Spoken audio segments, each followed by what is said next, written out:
Welcome to the Digital Edge with Sharon Nelson and Jim Calloway. Your hosts, both legal technologists, authors, and lecturers, invite industry professionals to discuss a new topic related to lawyers and technology. You're listening to Legal Talk Network. Welcome to the 100th and 11th edition of the Digital Edge Lawyers and Technology. We're glad to have you with us. I'm Sharon Nelson, president of Sensei Enterprises. And I'm Jim Calloway, director of the Oklahoma Bar Association's Management Assistance Program. Today, our topic is Artificial Intelligence in the Law, a conversation with Ross CEO Andrew Arruda. Before we get started, we'd like to thank our sponsors. Thanks to our sponsor, Clio. Clio's cloud-based practice management software makes it easy to manage your law firm from intake to invoice. Try it for free at Clio.com. That's CLIO.com. We'd like to thank Answer One, a leading virtual receptionist and answering services provider for lawyers. You can find out more by giving them a call at 800-ANSWER-1 or online at www.answer1.com. That's www.answer1.com. Thanks to our sponsor, Scorpion, which delivers award-winning law firm web design and online marketing programs to get you more cases. Scorpion has helped thousands of law firms just like yours attract new cases and grow their practices. For more information, visit scorpionlegal.com/podcast. Thanks to ServeNow, a nationwide network of trusted pre-screened process servers. Work with the most professional process servers who have experience with high-volume serves, embrace technology, and understand the litigation process. Visit servenow.com to learn more. We are very pleased to have as our guest Andrew Arruda. Andrew is a Canadian entrepreneur and lawyer. He is the chief executive officer and co-founder of the artificial intelligence company Ross Intelligence, a leader in the legal technology industry.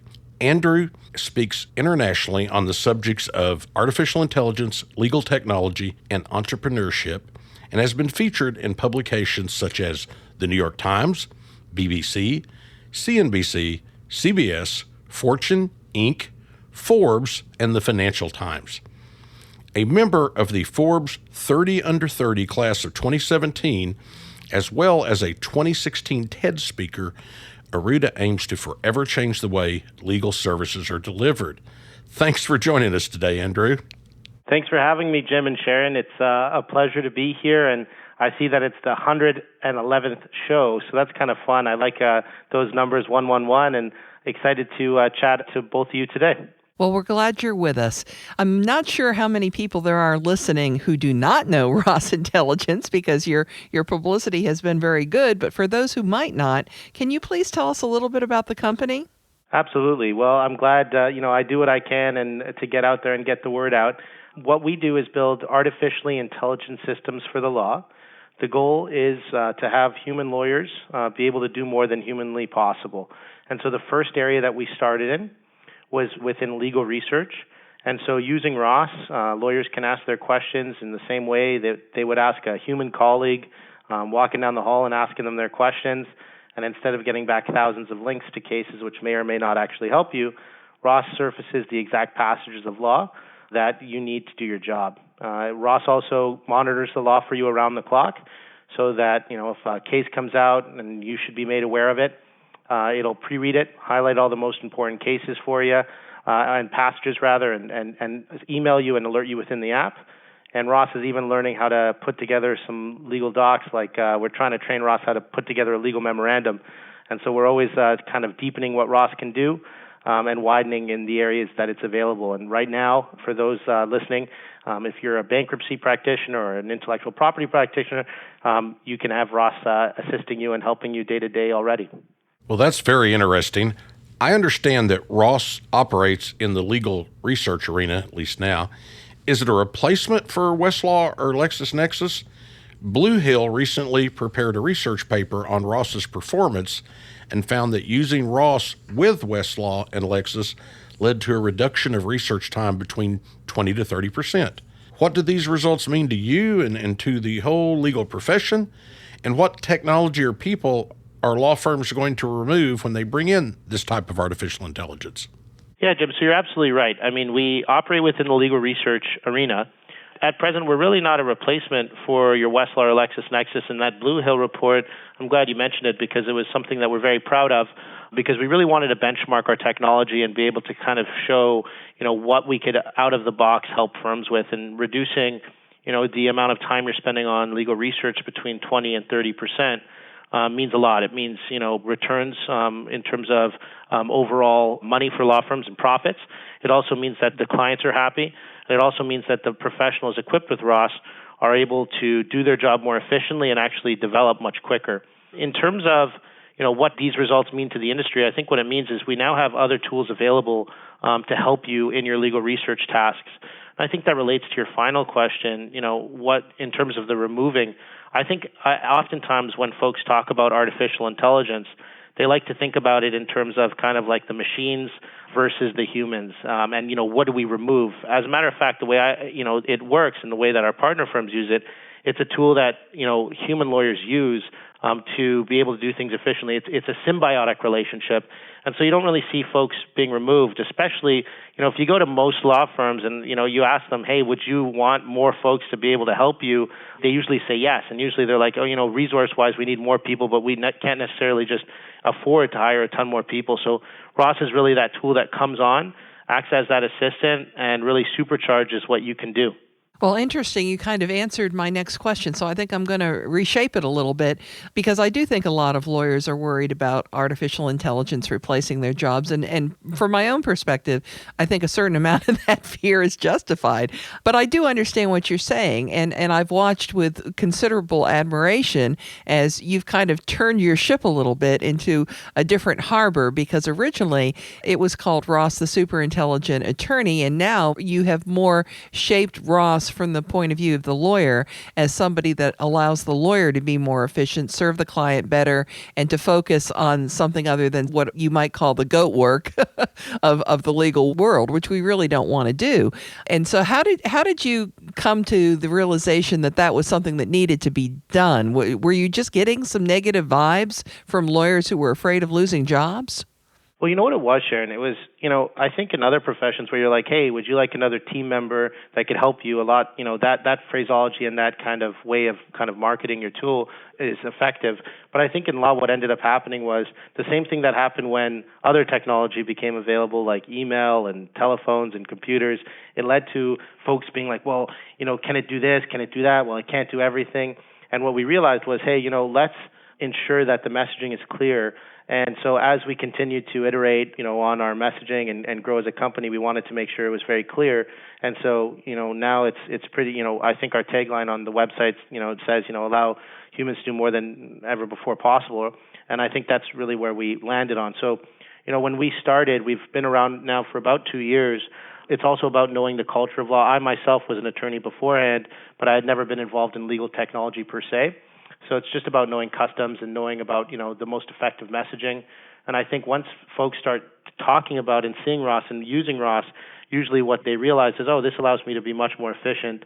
It's not necessarily something that replaces me. This is pretty exciting. And I also think as a legal industry, unlike other industries where artificial intelligence is more of a threat, you look at transportation, and I think there's going to be some real questions there as to, what AI and its effects are. But in law, you have the majority of people who need a lawyer not being able to afford it. And so I think there's this huge latent market, and I actually think AI could end up allowing lawyers to do more work, being, more profitable as a law firm. And I think most importantly, helping further access to justice in that process. I think AI and law can lead to that win-win. Well, thanks for that, Andrew. And I do want to let our listeners know that there's a really cool little video on the homepage of ROS Intelligence. And go ahead and click on that video. It's just over a minute, and it really shows you how people who are afraid of things like artificial intelligence perhaps don't need to be. There's another way of looking at things. Yeah, thank you for pointing people that way. I recall one time talking to a group at Tech Show. Sharon was there, and I showed them a picture of Watson, the Jeopardy champion, and warned them that they should be paying attention to this trend. So now we have it here. Some folks believe in order to get workable artificial intelligence, you need thousands of employees and billions of dollars. Is this true or false? Well, I mean, Jim, you mentioned earlier that Blue Hill report, right? Mm-hmm. And that Blue Hill report showed that, we were able to, with a pretty nimble team, use artificial intelligence to drop a pretty considerable amount of time off of the research process in a very short amount of time. And so I think what I would say is I would point to and use the old adage that my grandmother always used to say, the proof's in the pudding. And so I think at the end of the day, sometimes we think of this technology as this monolithic machine, and it's super expensive, and you need tons of engineers, when that's not necessarily the case. I think the other example there is if folks listening want to learn more about this, there was an AI that learned how to play poker, and it was actually two engineers, and they took on and have been beating human champions with it. So I think what it is now, we're in such an exciting age where, cloud computing has meant, folks can be in a basement and tap into computer power that was unheard of even just 5-10 years ago.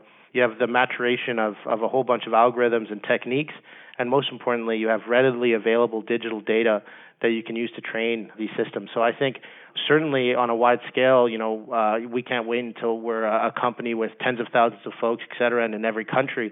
But I think there's just so much that can be done right out of the box, and I think, that means that not just in the space we're in, but across the board, we're going to be in for pretty exciting times as more companies, release different AIs that help lawyers. We will certainly be keeping an eye on that. Before we move on to our next segment, let's take a quick commercial break. Imagine what you could do with 8 extra hours per week. That's how much time legal professionals save with Clio, the world's leading practice management software. With intuitive time tracking, billing, and matter management, Clio streamlines everything you do to run your practice, from intake to invoice. Try it for free at Clio.com. That's CLIO.com. Not getting enough cases from the internet? The kind of cases you want? Scorpion can help. Over the last 15 years, Scorpion has helped thousands of law firms just like yours attract new cases and grow their practices. During this time, Scorpion has won over 100 awards for its law firm website design and online marketing success. Join the thousands of law firms which partner with Scorpion and start getting more cases today.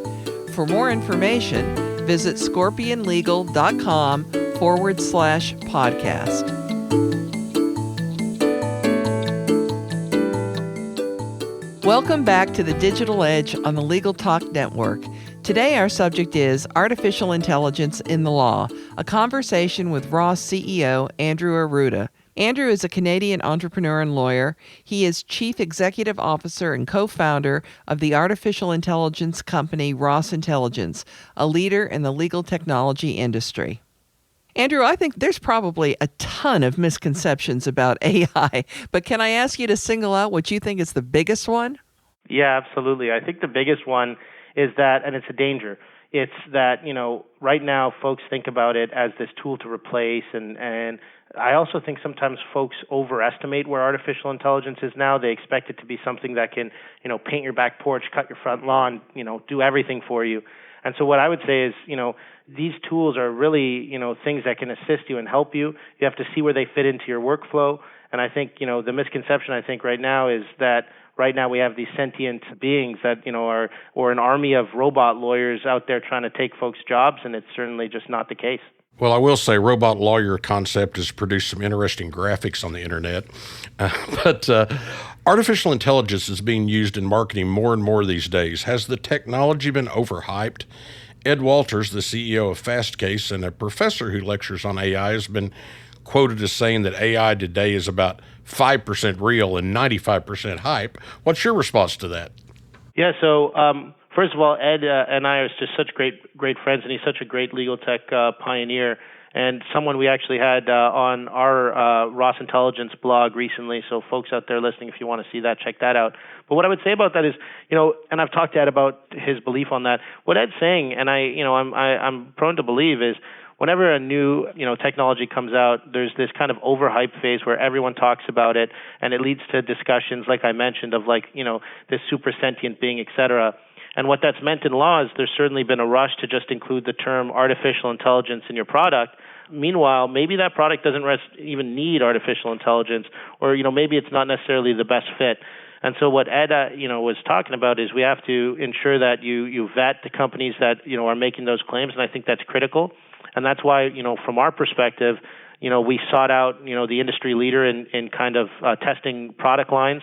We found that Blue Hill was one that was used by both incumbents in the space in the past, and so we empirically proved what ROS can do. And I think that that's something that other folks in the space need to do, and something that's important. So I think it's like the internet. Once the internet came out, you heard so much about it, information, misinformation, and then that died down. And what you have is such transformative technology, and I think you'll see the same with AI.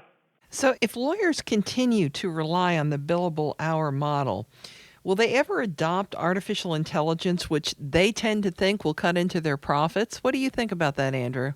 I don't think that the billable hour is the culprit per se, Sharon. So, oftentimes, firms that we work with still operate on the billable hour, but the difference is the clients aren't going to pay for the units within that billable hour attributed to certain activities, including legal research.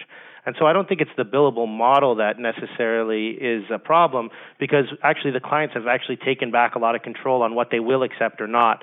And then you also see the rise of things like fixed fees and kind of requests for work. What I actually think is a bigger issue than the billable hour is kind of the partnership structure of law firms, because it almost you get into almost that classic innovator's dilemma that large companies end up getting into when you start thinking quarterly or bi-quarterly. You don't make investments in advancements that will really truly kind of be transformative in the future and drive more profits and actually drive, I'll say it again, the most important thing, better access to justice. And so I think instead of focusing on the billable hour, I think we should focus on the partnership structure and, see if that is the best way to encourage innovation within law firms.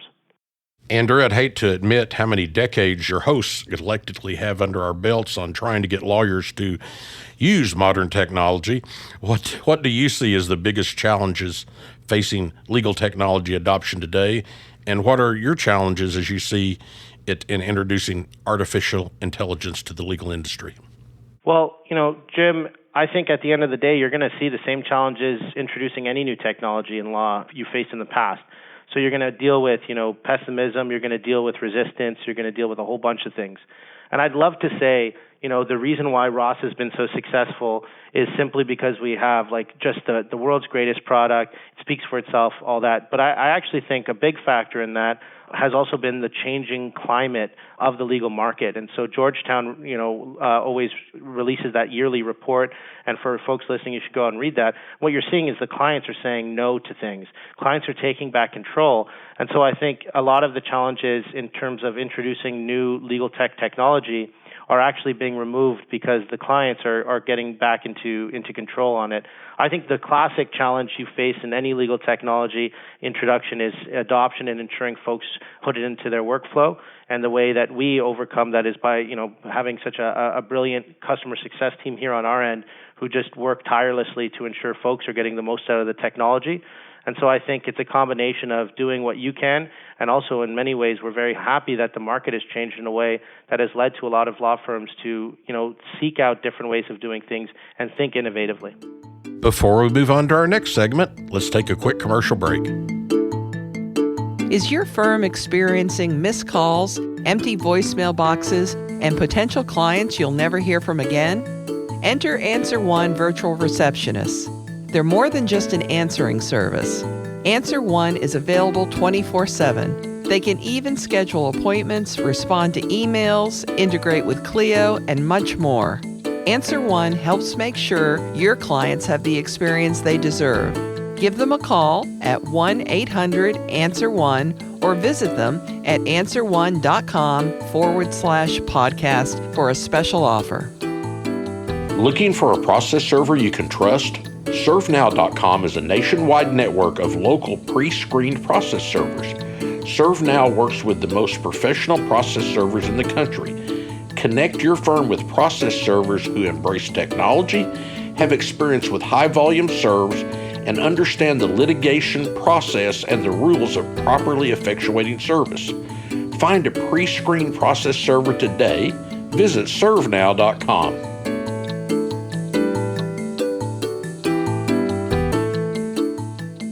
Welcome back to the Digital Edge on the Legal Talk Network. Today our subject is artificial intelligence in the law, a conversation with Ross CEO Andrew Arruda. Andrew, right now, how is AI currently being used effectively in law firms, and how do you think it will evolve over time? And maybe tell us how fast you think it will evolve, because I see it as sort of catching fire, which it really hadn't done last year or maybe the year before, but it seems to be catching fire now.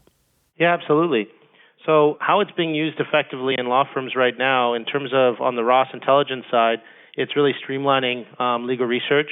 We're also working with law firms and bringing in that same incredible power into their knowledge management systems, as well as some other kind of AIs that we're aiming to build.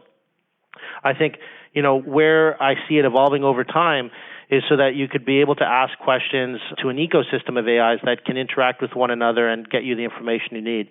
So an example of that would be, what does the law say about XYZ?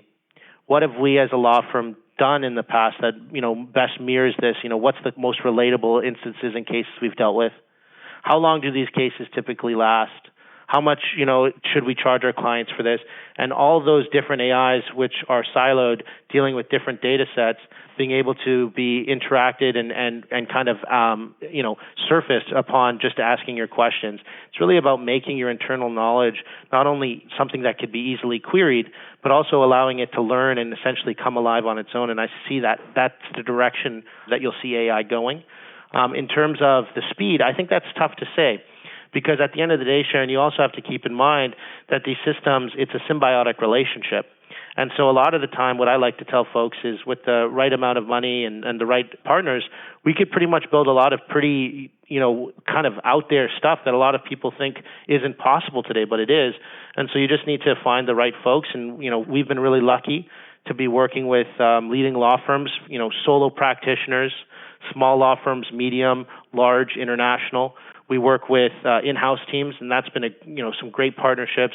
We work with law schools, and we work with bar associations. And so, I think, like you said, I do think right now we're seeing the rise of this technology, and I think it's well-timed with two things. The rise in the capability and the maturation of these technologies, timed with an unprecedented time of competition within the legal industry.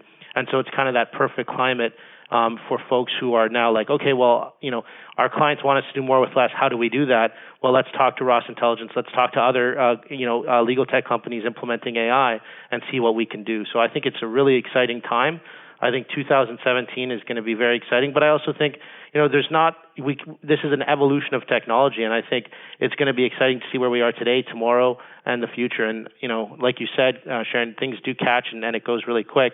And, what always kind of makes me kind of, always say, oh, wow, the App Store only opened in about 2008, and, here we are less than 10 years later, and we can't live without our app. So I think you'll see a similar thing where AI will just become ubiquitous, but then eventually people will almost kind of half take it for granted, much like we do with apps.